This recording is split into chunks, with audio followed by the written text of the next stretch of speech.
Rádio Independente. Direto ao ponto. Com Guilherme Tchê, economista, para falar que as contas públicas registraram o segundo pior rombo da história no ano de 2023. Isso estamos falando de Brasil, né, Guilherme Tchê? Tudo bem? Bem-vindo mais uma vez, bom dia. Bom dia, Ricardo. Bom dia, Jussiara. Bom dia aos ouvintes da Rádio Independente. Pois é, Ricardo. Infelizmente, uma notícia não tão boa, né?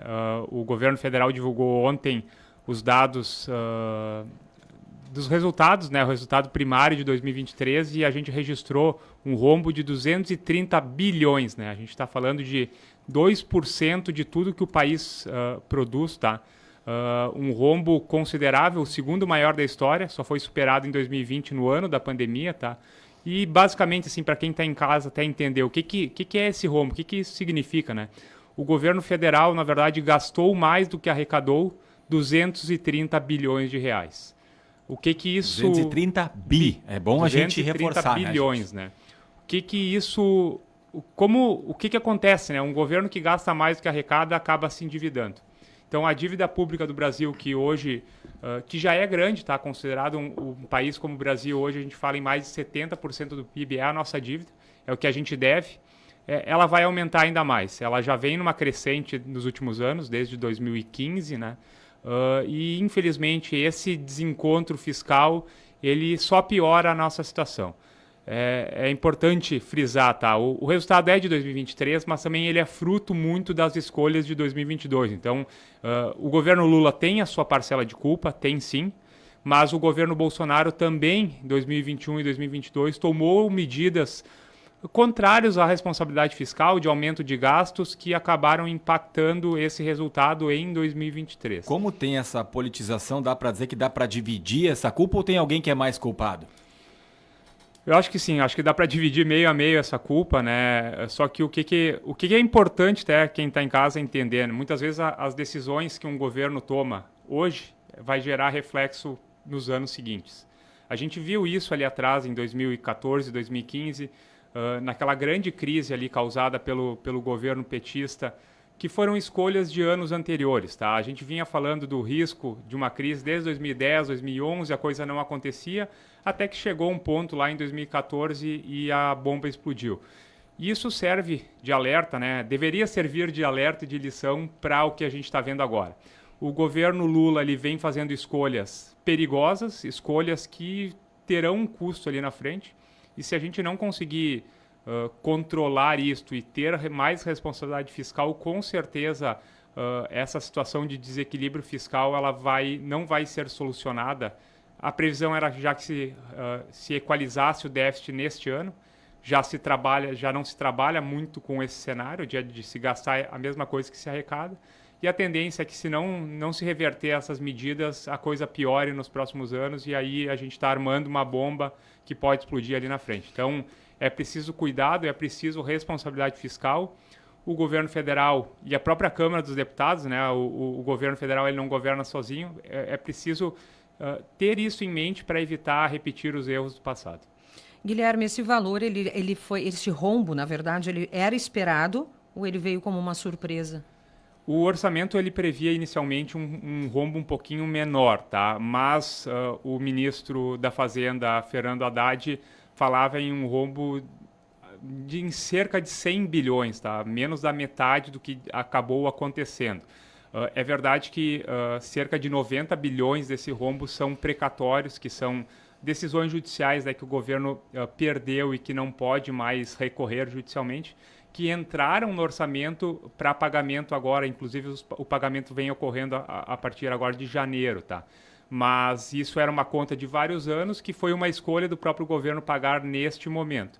Mas o que acontece de fato é que um rombo desses aumenta a dívida, porque o governo vai ter que se endividar mais para pagar as contas, para fechar as contas. Vamos lá, o que tem que ser feito então? Né? Quais são os principais cuidados, as principais ações que devem ser tomadas pelo governo federal para que esse rombo não aumente, para que essa dívida não fique ainda maior e que a gente não tenha consequências ainda piores nos próximos anos? Porque você relatou 2020, ok, estávamos em pandemia, mas é recente, e agora 2023 para 2024. Então, os anos recentes estão tendo os piores resultados. A gente tem que mudar essa história. Na verdade, muito foi feito ali em 2016, 2017, em especial no governo Temer, buscando diminuir o déficit, tá? Isso se alcançou, claro que veio a pandemia e agravou novamente a situação, tá? Mas o que a gente vê, o governo Lula propôs o arcabouço fiscal em substituição ao teto de gastos, né? Só que ele não resolve totalmente o problema e mais do que isso, né? As políticas desenvolvimentistas que o governo petista vem implementando, como a nova política industrial, que é mais uma política industrial que todas as anteriores no Brasil fracassaram, tá? Isso vai gerar mais pressão na despesa pública e vai gerar, provavelmente, problemas ali na frente. Então, de forma resumida, né?